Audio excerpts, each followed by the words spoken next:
আসসালামু আলাইকুম ভিউয়ার্স। আমি আছি সংযুক্ত আরব আমিরাত। আর সংযুক্ত আরব আমিরাত আমরা হয়তো কেউ ঠিক জানি না, আমরা সবাই এটাকে দুবাই বলেই জানি। আর দুবাইয়ের রাজধানী হলো আবুধাবি।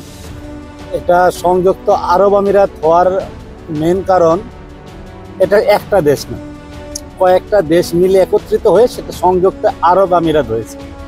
যেমন আজমান, শারজা, দুবাই, আবুধাবি, আলাইন, ফজিরা, এমন 7টা বিভাগ নিয়ে একটা দেশ গঠিত হয়েছে। সে কারণে এটা হলো সংযুক্ত আরব আমিরাত।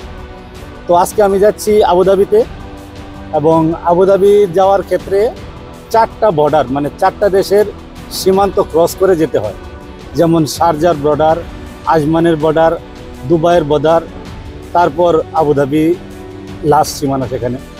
তবে দুবাইয়ের 80% সংযুক্ত আরব আমিরাতের 80% আবুধাবির জায়গা, বাকি 20% কি 15% বিভিন্ন যে আরো 6টা প্রদেশ আছে ওরা কিছু কিছু ভাবে নেওয়া। মানে দুবাইয়ের সবচেয়ে বড় দেশ যেটা সেটা হলো আরব আমিরাত।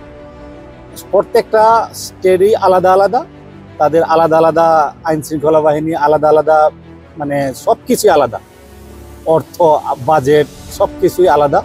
তবে সীমান্তে কোনো রকম চেকপোস্ট নাই, একদম ওপেন। মানে যে কেউ নতুন আসলে বুঝতে পারবে না যে আমি এক দেশ থেকে অন্য দেশে আমি যাচ্ছি, এরকম বোঝার কোনো অপশন নেই। যাওয়া যাক। আমি এখন আজমান এবং শারজার মধ্যে যে সীমান্তটা আছে, সীমান্ত বেড়া, সেই বেড়ার কাছাকাছি চলে আসছি। অল্প একটু সামনেই আজমান এবং শারজার যে একটা সীমান্ত, সেই সীমান্ত অবস্থান করতেছি এখন। এখানে সামনে একটা রাউন্ড অ্যাবাউট আছে, রাউন্ড অ্যাবাউটের অল্প একটু সামনেই আজমান এবং শারজার যে এরিয়াটা, এই যে রাউন্ড অ্যাবাউটটা, এই রাউন্ড অ্যাবাউটটার অপর পাশে যে সামনে জালের বেড়া দেখতেছেন, তার কাটার বেড়া হয়তো আপনারা দেখতেছেন, এই তার কাটার বেড়াটা শারজায় অবস্থিত। আমি আছি এখন আজমান, আর এই তার কাটার বেড়াটা হলো শারজায়। আমি আজমানের রাস্তা দিয়ে এখন যাচ্ছি, তবে 2-3 মিনিট পর আমি শারজায় প্রবেশ করব। আমার ডান পাশে যেই জালের, মানে তার কাটা জালের বেড়াটা দেখতেছেন, ওই বেড়ার অপর পাশে হলো শারজা। আর আমি আছি এখন বর্তমানে আজমান। তো আমি যাচ্ছি, ফ্লাইওভারটা দেখছেন, আমি সেই ফ্লাইওভার থেকে রাইড যাব। এই ফ্লাইওভারের যে রাস্তাটা, এই রাস্তাটার মধ্য দিয়ে আমাকে আজমান এবং শারজার মধ্যে যে একত্রিত হওয়ার রাস্তাটা, সেটাই নিয়ে যাবে। আমি এখন যে রাস্তাটায় আছি, মানে যে রুটে এখন আছি, এটা আজমানকে শারজায় রূপান্তরিত করলো। যেমন এই আমি অল্প আর 10 সেকেন্ড কিংবা 15 সেকেন্ডের মধ্যে আমি শারজায় অবস্থান করব। এক দেশ থেকে আরেক দেশ যাচ্ছি। এই আমি ইউটার্ন নিলাম, এবং এটাকে এমারত রুট বলা হয়। আমি এখন এমারত রুটে চলে আসছি, এবং আমি সামনে একটি বড় সাইনবোর্ড দেখছেন উপরে, মানে বড় একটি গেট। এখানে ক্যামেরা লাগানো আছে, অনেকগুলা ক্যামেরা, প্রত্যেকটা গাড়িকে চেক করা হয়। আমি এখন আজমান থেকে শারজা প্রবেশ করলাম। দেখলেন কিভাবে খুব সহজে আমি শারজা প্রবেশ করছি, এক দেশ থেকে অন্য দেশ চলে আসছি। কোনো চেকপোস্ট নাই, কোনো রকম ভোগান্তি নাই, কোনো প্রবলেম নাই, কারো কাছে কোনো জবাব দিয়ে করতে হলো না। আমি এক দেশ থেকে অন্য দেশে চলে আসলাম। আর আমি এখন শারজা এবং দুবাইয়ের যে বর্ডার, সেখানে দিয়ে যাচ্ছি। আমার যে বাম পাশে একটা মসজিদ দেখতেছেন, এটা হলো শারজার সবচেয়ে বড় মসজিদ। প্রায় ঈদের মধ্যে 1 লাখ মানুষের মতো হয় এখানে নামাজে। এটা হলো শারজার সবচেয়ে বড় মসজিদ। আর এই মসজিদটার অল্প একটু সামনে একটি রাস্তা, এটা হলো শারজা এবং দুবাইয়ের যে বর্ডার। আমি যে অল্প সময় গাড়ি চালাইলাম, এর মধ্যে আমি শারজা অতিক্রম করতেছি। এই সামনে এই যে ব্রিজটা আমি এখন আসছি, এটা হলো শারজার বর্ডার। আমি এখন শারজার বর্ডার ক্রস করতেছি। এখন আমি শারজা ক্রস করলাম, প্রথম আজমান ক্রস করলাম, এখন শারজা ক্রস করে এই মুহূর্তে আমি দুবাই অবস্থান করতেছি। আর দুবাই আসার সাথে সাথে এখানে স্পিড লেভেলটা একটু কমিয়ে দেওয়া হয়েছে। আপনারা রোডের মধ্যে সেই সাইন দেখতে পারবেন, একদম লাল মার্কিং করে দেওয়া হয়েছে যে এখানে 110 স্পিডে গাড়ি চালাতে হবে। অল্প একটু সামনে 120 থেকে 110-এ চলে আসছে এবং আমাকে সেই রুলটাই ফলো করতে হবে। এই যে এখানে লেখা আছে ক্লিয়ার ভাবে 110, আমাকে সেই 110 স্পিডে গাড়ি এখন চালাতে হবে। তবে 110 থেকে ইচ্ছা করলে আমি 20-এও চালাতে পারি, যেহেতু এখানে 10 পর্যন্ত ছাড় দেওয়া আছে। আমি তো চাইলে 10 ওভার চালাতে পারি, সেক্ষেত্রে ফাইনটা আসে না। আমি এখন দুবাই থেকে আবুধাবিতে প্রবেশ করলাম। আর এই যে রুটটা এখন 140 স্পিডের রুট, আমি অলরেডি এখন 130-এ চলতেছি। এই যে নিশানটা দেখতেছেন, এখান থেকে আবুধাবি স্টার্ট।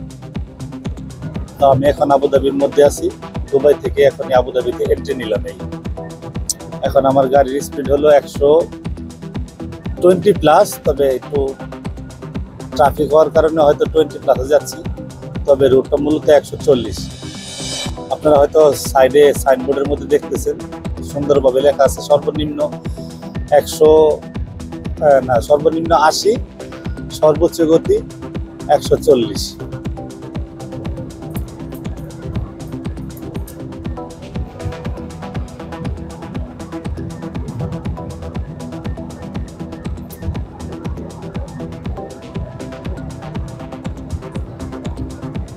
এটা হলো আবুধাবি, এত সুন্দর রুট এখানকার।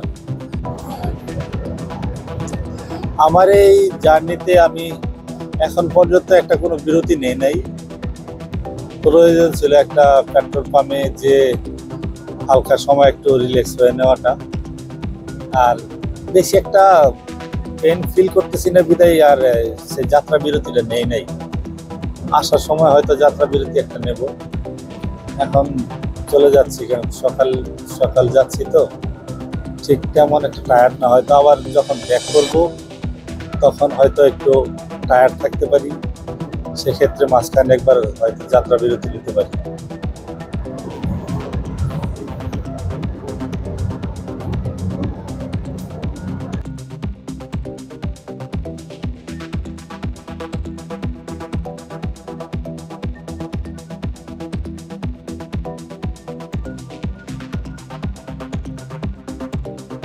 আমি আছি এখন আবুধাবির একদম সাগর পার। আমার যে ডান সাইডে আছে এগুলো হলো বড় বড় গাছ দিয়ে, মানে এই গাছগুলোর অপর পাশেই সাগর। আমার ডান পাশে পুরোটাই সাগর।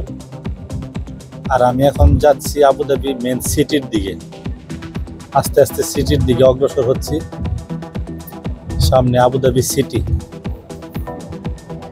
আমি যেহেতু ওই আমার ক্লায়েন্টের অফিসে যাব, আর সাধারণত এই অফিসগুলা সিটির মধ্যে হয়ে থাকে, সেক্ষেত্রে আমি যাচ্ছি সিটির মধ্যে দিয়ে। আমার আর 10 মিনিটের মতো সময় লাগবে আমি আমার গন্তব্যস্থলে পৌঁছাতে। 10 মিনিটের মধ্যে আমি অফিসে চলে যাব।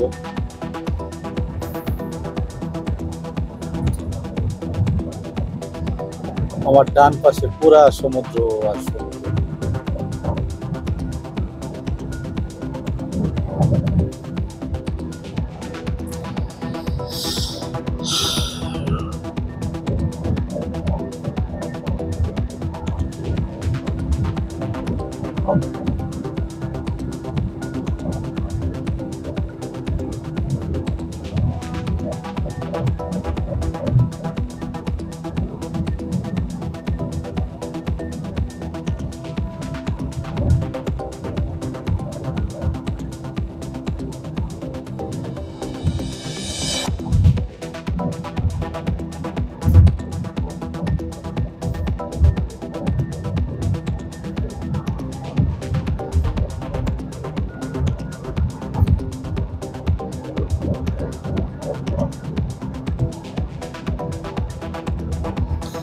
বাইরে রৌদ্রের তাপ অনেক বেশি, সে কারণে মাঝে মাঝে ভিডিওতে একটু ঘোলা আসতেছে। মানে এখানকার টেম্পারেচার, এখন গরমকাল তো টেম্পারেচার প্রায় 45-48 ঠিক এরকম টেম্পারেচার বাইরে। প্রচন্ড গরম আর প্রচন্ড রৌদ্রের তাপ।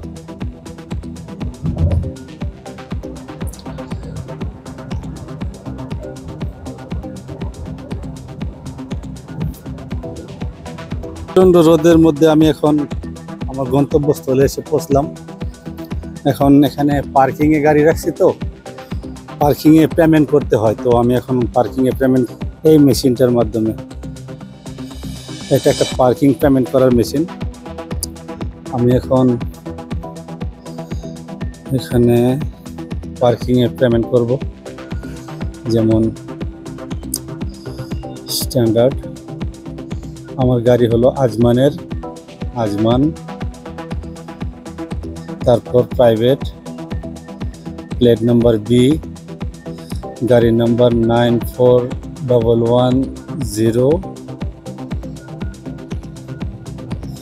তারপর এই যে এখানে সব সময়সীমা আছে, আমি 1 ঘন্টার জন্য, 2 ঘন্টার জন্য, 3 ঘন্টার জন্য, কতটুকু সময়ের জন্য আমি থাকতে চাই। আমি সিলেক্ট করবো 1 ঘন্টা 2 দিরহাম। 1 ঘন্টা সিলেক্ট করার পর এখন আমাকে পেমেন্ট করতে বলতেছে। তো আমি এখন পেমেন্ট করে দিছি 2 টাকা। এখন আমাকে বলতেছে আমি প্রিন্ট নেব না কি করব। আমি প্রিন্ট চাচ্ছি, তো আমাকে একটু প্রিন্ট দিবে। এখন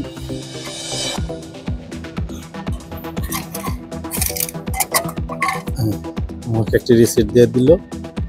আমি দুপুর 1টা বেজে 38 মিনিট পর্যন্ত এখান থেকে স্টে করতে পারবো।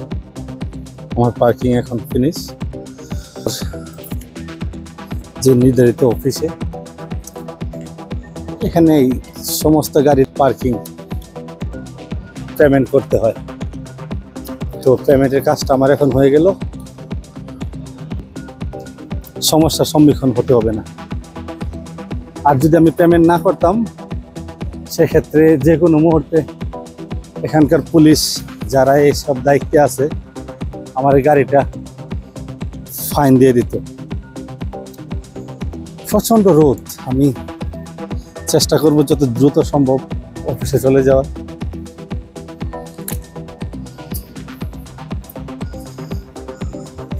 এখানটাই আমার অফিস, যেখানে আমি আসছি, অল্প একটু সামনে। আমি এদিকে ট্রাই করছিলাম অফিসের সামনে পার্কিং করার, তো আমি পার্কিংটা অ্যাভেলেবেল পাই নাই, বিদায় আমাকে ওই ব্যাক সাইডে যেতে হলো। এগুলা পার্কিং নাই, পার্কিং না থাকার কারণে আমাকে যেতে হলো আর কি।